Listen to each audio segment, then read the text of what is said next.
Hi, my name is Ron Keller. My wife Pat and I have been attending Cross Church for at least 15 years. Matthew 17:20, Jesus said to them, "If you have the faith the size of a mustard seed, you will say to this mountain, 'Move from here to there,' and it will move, and nothing will be impossible to you." We do not have the size of that mustard seed, but the faith we do have, we have put into practice. We have attended many churches over our lifetime, and until we became members of Cross Church, we have not committed any tithing. When we became members, which is a few years ago, we looked at our tithing and we thought maybe it would be a problem achieving that 10%, which is what the Lord is wanting us to do. But we did it on faith, and we also have a little bit of a slush fund that we put money aside for other church activities and for other emergencies. And surprisingly enough, this fund seems to be increasing, and we have no explainable reason for it other than the faith in the Lord that He has provided for us. We have continued to put this in, and every year we look at our income and reassess it. If we have to increase it, we do that, and we feel now that it is our commitment that we must put in our tithing and our commitment to the Lord. And faith comes from hearing, and hearing comes from the Word, and the Word comes from God.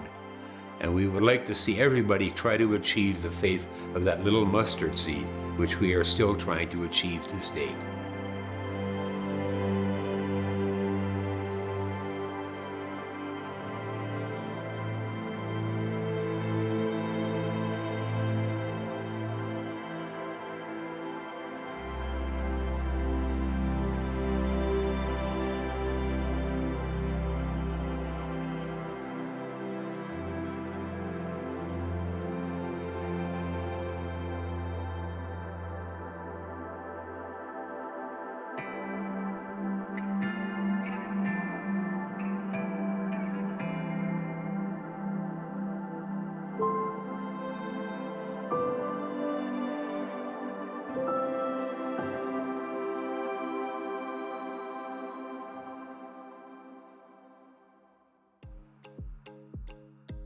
Well, hello again, everyone. Welcome back to week 3 already in our series. And hey, before I move on, it's your favorite part of the video. Okay, today I'm talking about an important part of small groups. So all kidding aside, let's all remember that small groups are about connecting and caring for each other. And in order to do that well, we need to be willing to share our thoughts, our questions, and our concerns, our prayer requests. These can be really personal, so in order for people to feel safe to share, each group member has to be committed to making groups a safe place. That basically means that what is shared in a group needs to stay in the group. Pretty straightforward, but really, really important. Okay, that's it for today, and I'm sure you are now completely riveted as to what I'm going to share next week.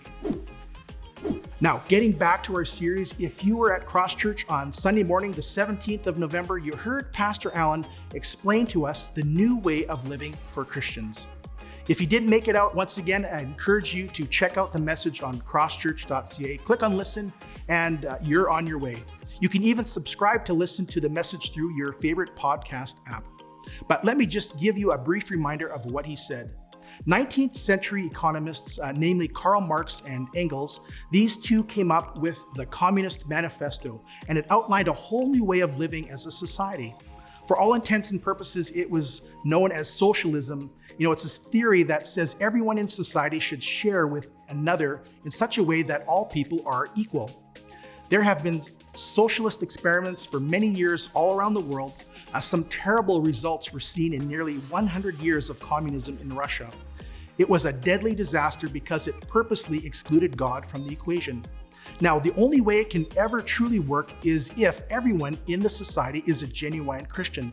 Let me say that again. The only way socialism works is if everyone in the society is a genuine Christian. Well, Luke 12 really is a manifesto of its own. Let's call it the Christian Manifesto. Sometimes we refer to it as the Sermon on the Mount. Jesus teaches us how to live and specifically how to regard money. It's just completely revolutionary. In fact, the early church resembled Marx's ideas, or should I say, Marx's ideas resembled the early church. But Marx completely left God out, of course. Listen to what Luke writes in Acts 4:32-35. All the believers were united in heart and mind, and they felt that what they owned was not their own, so they shared everything they had. The apostles testified powerfully to the resurrection of the Lord Jesus, and God's great blessing was upon them all.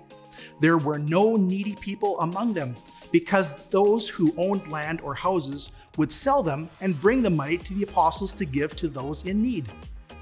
Now, we can all struggle with our love of money. Some of us have even spent many years with money as our God, lowercase g.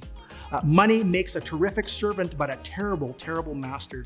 For us to be truly changed, transformed, converted, you know what? Our wallets need to be converted too.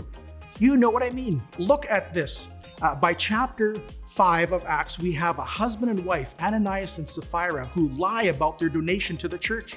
They want to look good in the eyes of the apostles and the church, but guess what? Their true love of money ends up killing them. This is a serious warning for us all. The love of money and the sin that follows the love of money is going to kill us. Maybe not physically as it killed them, but we will die spiritually. I'm sure you are aware that a fake theology began out of the love of money. It's called the prosperity gospel, which of course is no gospel at all. It's so off base. Jesus tells us that you cannot love God and love money. The prosperity gospel is completely opposite to these words. Jesus says, foxes have holes and birds have nests, but the Son of Man has no place to lay his head. Think about that. Now, these false teachings are preaching a false Christ. I'm telling you, don't have anything to do with them. John Wesley explained it best how we should regard money. He said, earn as much as you can, save as much as you can, and give as much as you can.